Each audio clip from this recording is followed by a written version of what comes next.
Hey everyone, welcome back to my channel. আশা করি তোমরা সবাই ভালো আছো, আমরাও বেশ ভালো আছি। আর এখন হচ্ছে 9টা বাজে, আর এদিকে হচ্ছে চলে এসছে আরাধ্যার বাবা। তো কালকে যেহেতু মাম্মামের ডাক্তার দেখানো আছে, তো এদিকে মাম্মামের জন্য একটু কেক নিয়ে এসেছিলো, আর ওদিকে আমি দিয়ে দিয়েছি ওকে মিক্সড রাইস খেতে। তো মা মিক্সড রাইস এনে দিয়ে গেছে, আর মার বাবা গেছে বিয়ে। কি এনেছে? কি ওর মধ্যে? চামচ? তুমি আমার আগেই সব বের করে ফেলেছো মাম্মাম? আমার আগেই বের করে ফেলেছে। দেখো এর উপরে বসো। হ্যাঁ, এখানে বসো। খুলবো? তুমি খোলো। না, তুমি খোলো। না, পারবে না? না, গয়ম আজ মামা বিরিয়ানি পায়নি, না। তার জন্য এটা এনেছে।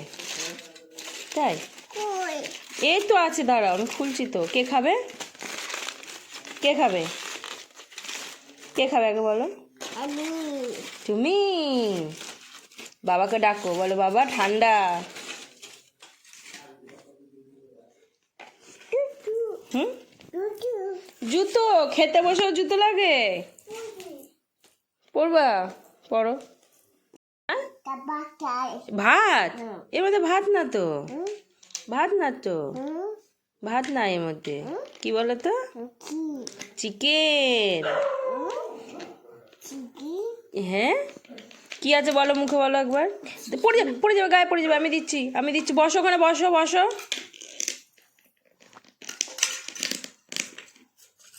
চিকেন? হ্যাঁ, চিকেন? চিকেন আমি দিচ্ছি। বসো বসো ওখানে, বসো বসো। সরো সরো। হুম, খাও।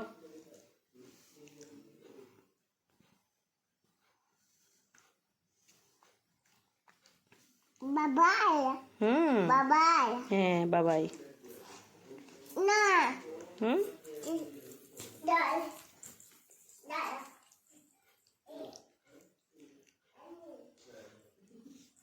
এদিকে যেমনটা বললাম, মা বাবা দাদা সবাই গেছে বিয়ে বাড়িতে, দাদার শ্বশুর বাড়িতে।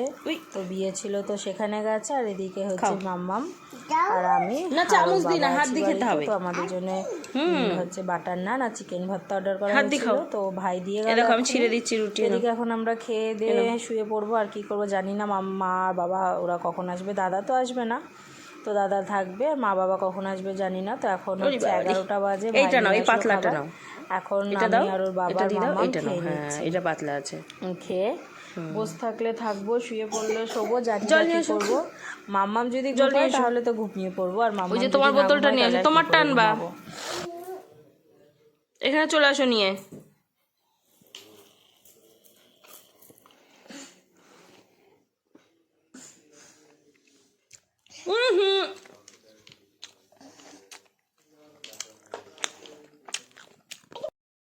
এদিকে এখন সকাল সকাল বেরিয়ে পড়েছি। সকাল বলতে এখন 7টা বাজে। তো এখন মাম্মাম আর আমি এই পেছনে বসেছি, আর ওদিকে বাবা বসেছে সামনে। আর এখন আমরা যাচ্ছি কল্যাণীতে ডাক্তার দেখাতে।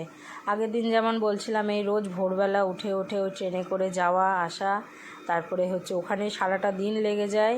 এইসব নিয়ে মাম্মামোর শরীরটাও প্রচণ্ড খারাপ হয়ে গেছিলো, আর আমার তো খুবই খারাপ হয়ে গেছিলো শরীরটা। আমরা মা মেয়ে দুজনে কেউই পাচ্ছিলাম না এই ভোর ভোর করে দুদিন পর পর যাওয়া আসা গরমের মধ্যে। তো ওর জন্য বাবাকে বলেছিলাম যে তুমি চলে আসো, আমরা হচ্ছে একসাথেই যাব, মানে গাড়ি করেই যাব। তো তার জন্য ওর বাবা শুনে চলে আসলো যে শরীর খারাপ করছে দুজনেই আর যেতে পারছি না বলে। তো এখন আমরা বেরিয়ে পড়েছি। আর এটা হচ্ছে আমাদের শান্তিপুরের রাস্তা, জানো তো, এত সুন্দর করেছে রাস্তাটা, বেশ ভালো লাগে।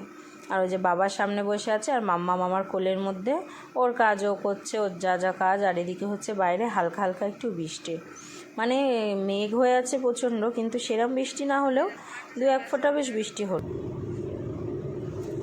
বেথুয়া দিয়ে গেলে পরের রাস্তা দিয়ে।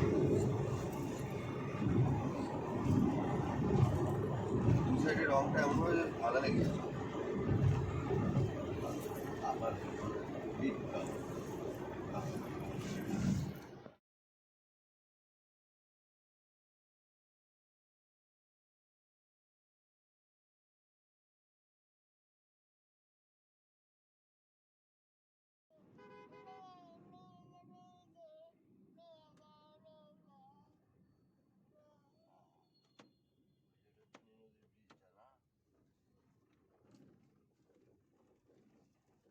উপর দিয়ে ব্রিজ হয়ে যাবে আর এটা নিচ দিয়ে রাস্তা যাবে। না না ওইটাই রোড নদীটা দেখি।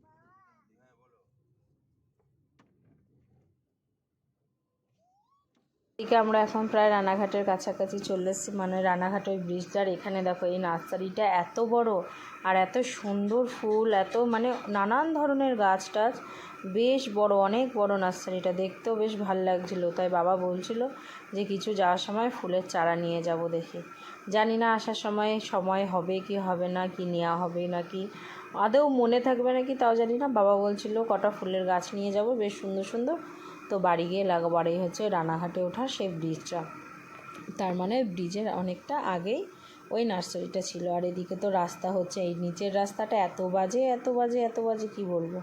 আমরা এই ব্রিজে ওঠার আগ পর্যন্ত বেশ রাস্তা ভালো পেয়েছি আর ভালোভাবে চলেছি। এই রানাঘাট থেকে এইটুকুনি মানে এই 2-3টে স্টপ যেতেই এত বাজে রাস্তা হয়ে গেছে, যেহেতু রাস্তা হচ্ছে নিচের রাস্তাগুলো একদম জঘন্য অবস্থা হয়ে গেছে।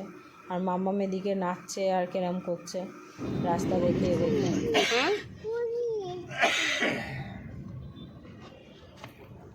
এই দেখ এদিকে তাকা। আমি চলে আর চলে কোথায় চলে? চলে কোথায় চলে এসছো? চলে কোথায় এসছো? আমার হ্যাঁ আমার তোমায় খেলে খেতে? আমরা এতদূর খেতে আসি শুধু মা? ও মা বাবা বাবা এই যে আমরা এখন চলে এসেছি যে কল্যাণীতে, মানে কল্যাণীতে তো ঢুকে পড়েছি অনেকক্ষণ আগে, আর এমসের সামনেও চলে এসেছি। এই হচ্ছে এমস হসপিটালটা, তো আগেও তো দেখেছো এমস হসপিটাল, তো এখন চলে এসেছি। এখন যাই গিয়ে দেখি, মামামের আগে রিপোর্ট নিতে হবে, আগের দিন রিপোর্ট করিয়ে গেছিলাম, সেই রিপোর্টগুলো নিতে হবে। নিয়ে আবার আজকে 3টে ডাক্তারের অ্যাপয়েন্টমেন্ট নিয়ে আছে, 3টে ডাক্তার দেখাতে হবে। তারপরে কি বলে না বলে আবার শুনে তারপরে বলতে হবে। এখনও পর্যন্ত যে কটা ডাক্তার দেখানো হয়েছে মানে 16-17টা ডাক্তার মানে এমসেই দেখেছে, তো ততগুলো ডাক্তারের মধ্যে কেউ বলেনি অপারেশন ছাড়া করতে হবে আর কি। তো এখন যাই হোক বাড়ি চলে এসেছি, আর বাড়ি এসে অবস্থা দেখো ঘর দৌড়ের। এসে আমার ঘর দেখে আমার কান্না পায়, কী যে অবস্থা। যেহেতু আমি অনেক কটা দিন বাড়ি ছিলাম না, প্রায় 1 সপ্তাহ মতন আমি বাড়ি মানে আমাদের ওই বাড়ি ছিলাম। তো এই যে ব্যাগগুলো এনে দোলনায় রেখে দিয়েছি, আর ওই ঘর দেখে আমার না মাথা টাথা সব জ্বলে যাচ্ছিলো, যেমন ঘরের অবস্থা সেরকম ছাদের অবস্থা। এই হচ্ছে আমার ঘর দুয়ার ছাদের অবস্থা। এখন মাম্মামকে তো খাইয়ে দাইয়ে স্নান করে পাঠিয়ে দিয়েছি বৃষ্টি দিদির বাড়ি, আর এখন আমি নেমে পড়বো যুদ্ধে। এ দেখো এটা পরে এসেছি, এটা পরে এখন কাজটা আরম্ভ করে দিচ্ছি, মোছামুছি এগুলো ঢাকনা মানে কভারগুলো সব পাল্টাতে হবে, বেডশিটটা পাল্টাবো। মাম্মামের সাইকেলটা পর্যন্ত ঘরে ছিল, যে সেই ঘরেই রয়ে গেছে, ঘর থেকে আর বাইরে কেউ বেরো করেনি, এই যেই জায়গায় থুই গেছি সেই জায়গাতেই আছে। তাহলে ভাবো আমার ঘরের কীরকম অবস্থা হয়ে আছে, যেখানে যা জিনিসপত্র একদম লুটুপুটু খাচ্ছে, সব নোংরা টোংরা। এখন এগুলো সব তুলে কেচে দেবো।